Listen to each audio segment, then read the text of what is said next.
Hey everyone, it's Darren. Thanks for stopping by.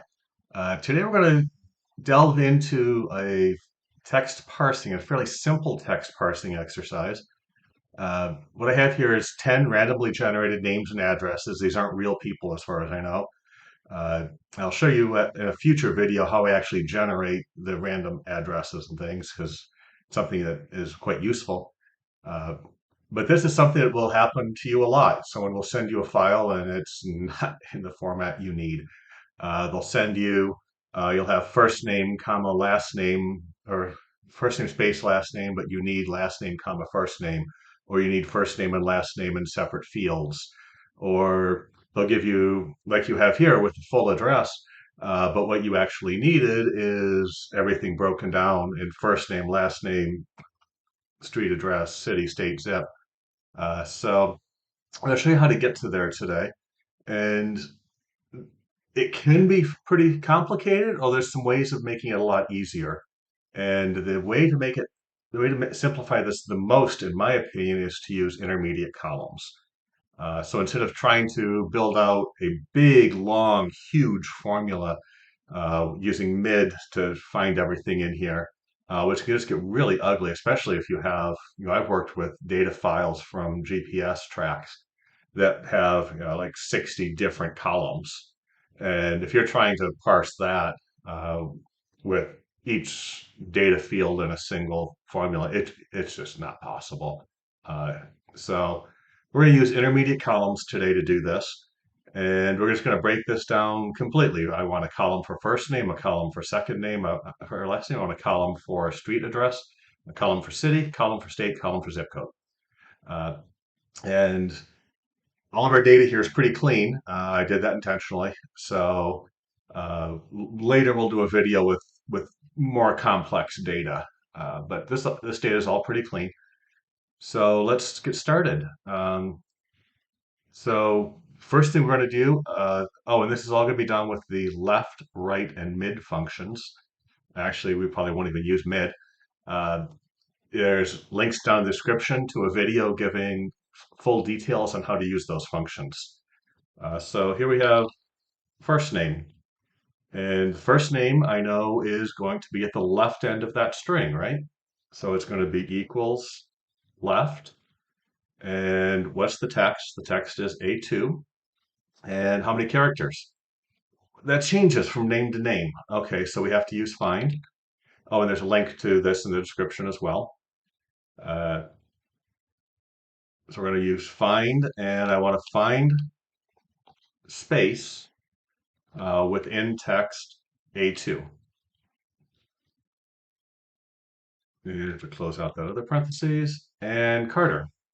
Okay, perfect. Uh, so just to make everything nice and clean and tidy here, I'm actually going to enclose this in a trim function. And that way, if see there's a space at the end of Carter, I don't know if that's at the end of this or not. I use trim now. I know for sure it's not there. Uh, Trim is one of those functions that you can use over and over. It's quick, it's painless. Uh, so there we have all of our first names.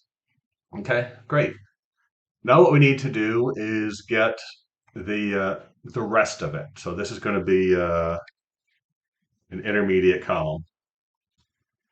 So what the rest of it looks like is right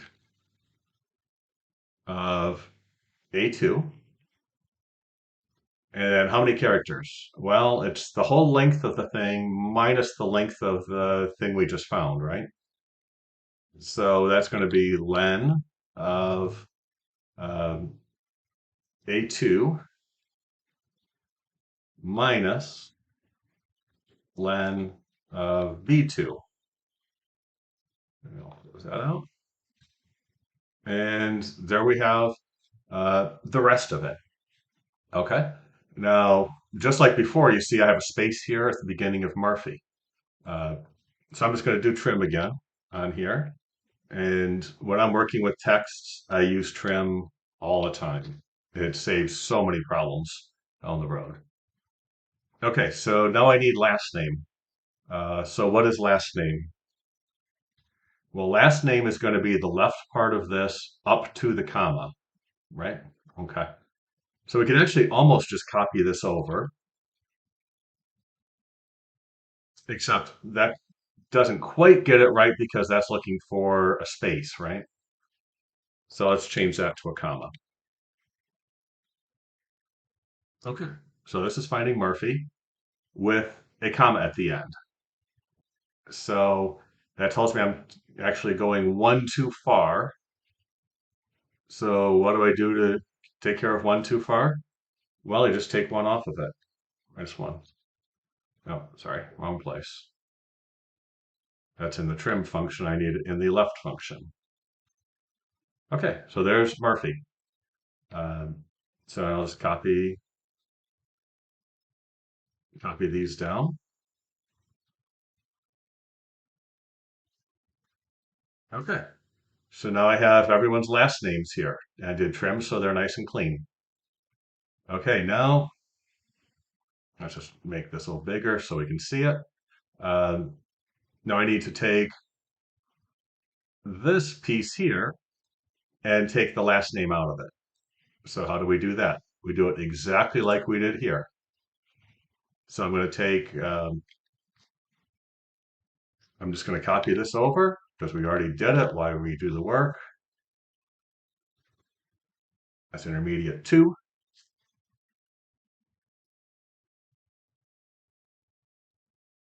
And I see I have a couple of pieces here at the beginning that I don't want. Um, and that's because I was looking for the comma. I found the comma. Remember, just like over for last name, I found the space. Now I found the comma. So I'm just going to take 2 off of that. So that goes here, I think,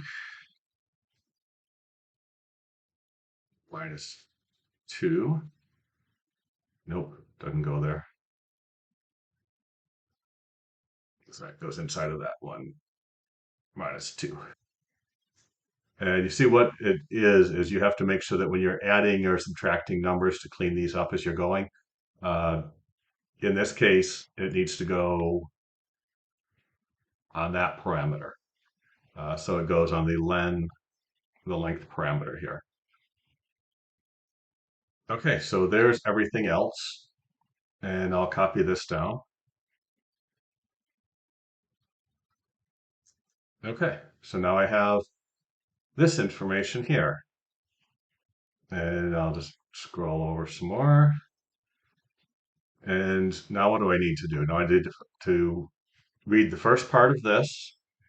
And I need to read up to a comma again, right?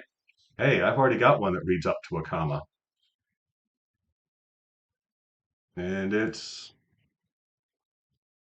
that one. So I'm just going to copy this right over here. And that gives me that information, right?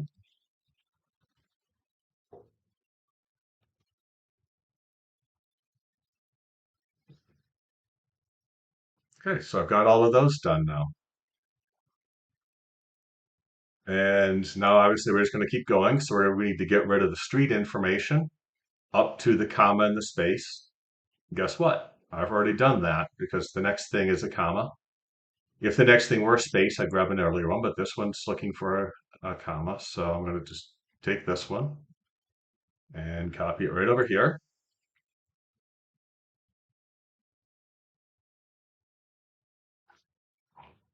Okay, copy that one right over there. And you see we've got the comma issue in there because I copied the wrong one. So let's take this one instead, actually, because we already fixed it over here. Because this is intermediate 3. And I'll copy it down. And your text parsing is going to be a lot of copy and paste. And that's fine because it just makes it a lot easier to work with. So now I need city. Well, city is going to be read up to the first comma. Well, I've already got read up to the first comma. It looks like street, really. So if I copy street over, That gives me city, right? And the reason this is working when I copy, if you didn't already notice, here it's using E in the function up here. And when you copy it over two cells to the right, it adds two to the letter. If you copy down, it adds one each row down you go. Nice feature of Excel. Okay, so there's all my cities. And go over here again. Yeah, I need state. Well, state is going to end in a space. Well, hey, remember I had space already figured out here? Looks like that one, right? First name, space, last name.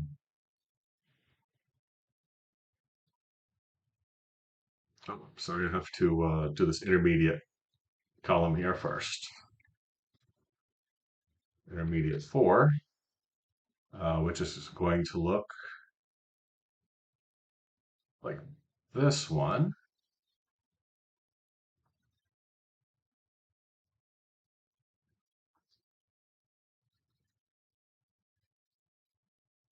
There we go.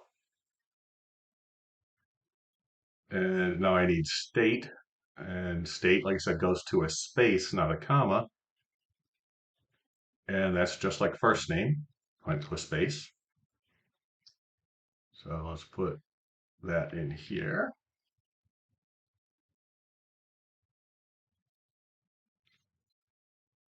And I'll copy that down. And I just have zip code left. Well, zip code is going to be the same as all these ones were.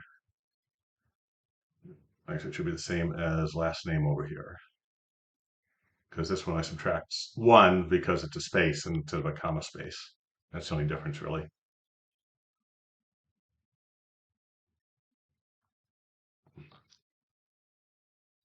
Oh, a mistake there. Okay, what's going on here?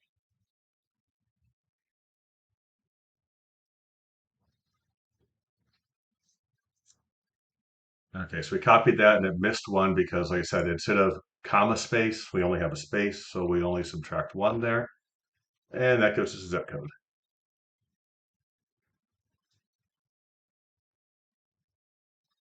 Okay, so I've got all this really ugly stuff going on here, and I don't want all this really ugly stuff going on here. Depending on what you're doing with it, what I often do is I just actually collapse these intermediate columns down, and I don't worry about them. I just collapse them down, they go away, and you don't think about them. A little bit of a double line there. Let's make sure we get rid of that. Okay. And now you're not seeing them. Now they're still out there, but you're not seeing them. Um, if, on the other hand, you need to do something different, let me show you where you're going to have an issue. So if I copy this over here, let's say I'm going to make a copy of these real quick. Stop that. I'm just going to come over here and make a copy of these real quick. And I'm going to do paste special values. Now, these aren't formulas anymore. You see, if you look up here, these are now actually just simple text strings. So I can get rid of this column. I can get rid of this column. I can get rid of this column. I can get rid of this column. And these are all still fine. Now, the important thing to keep in mind, though, is in the event that your data changes. So if this became John instead of Carter, so this is John. This one that still uses the formulas, that still has all that intermediate stuff in it. This one changed automatically to John. This one that we changed out and made it a text copy, this one becomes Carter. There are advantages and disadvantages to both. If I were going to be sending this off to somebody else, if this was it and we were done with it, I would probably just make the copy, paste it as text, because otherwise it's going to have to recalculate this. Anytime you move your mouse around, it's going to be recalculating. So these ones over here that were copied and pasted, they're not recalculating anymore. They're just simple text strings now.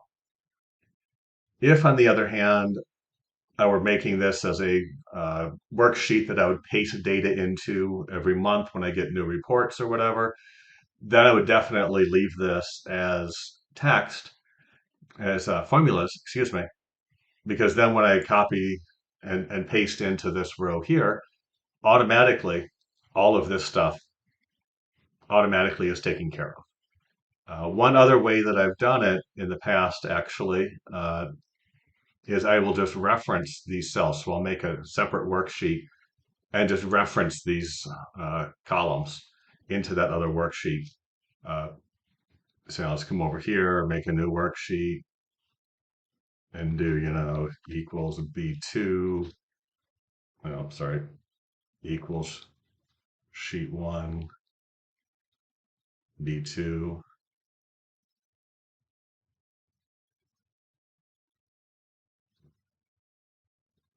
And you can do the same thing here, equals sheet one, so it would be D2.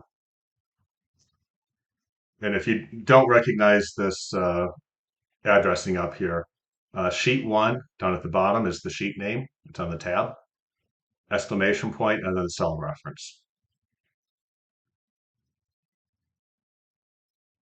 So now in these cases, these are still formulas. So I have an A1 here, sheet one, B2 comes back over here to sheet one, B2. Now, if John moves from James Street to,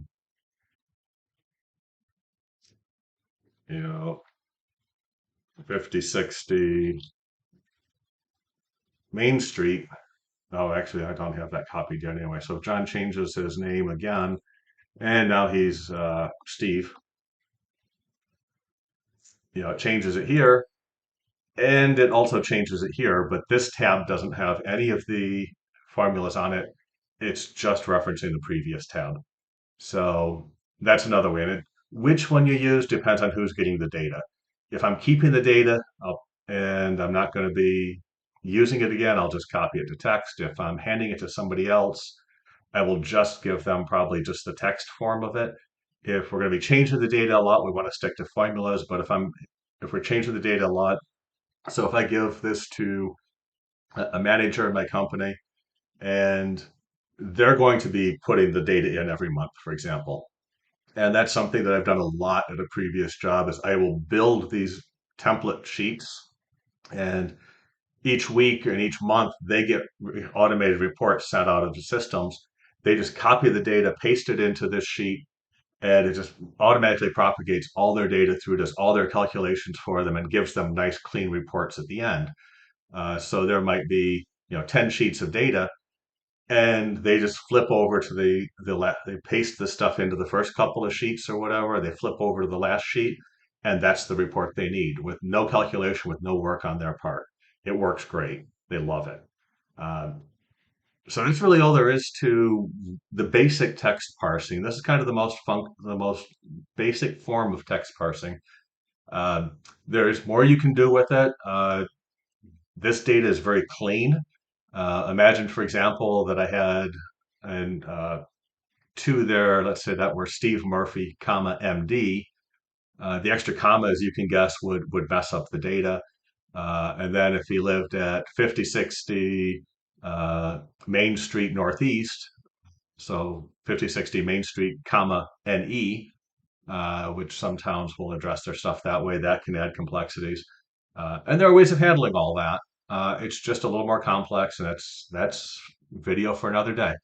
So if you have any questions, drop them down in the comments. If you learn anything from this video, please be sure to hit like, and you can subscribe and hit notify to be notified of future videos that come out.